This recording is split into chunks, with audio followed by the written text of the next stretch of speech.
Hey guys, it's Hatters here, and today I'm going to show you what I picked up on today's scrap run and what I will be scrapping next.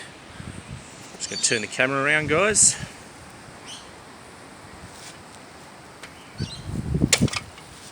Here we have a Razor scooter, and we have a fan, which, as all you scrappers know, has an electric motor inside. Some more cords, and over here is a adapter which will have a copper motor inside.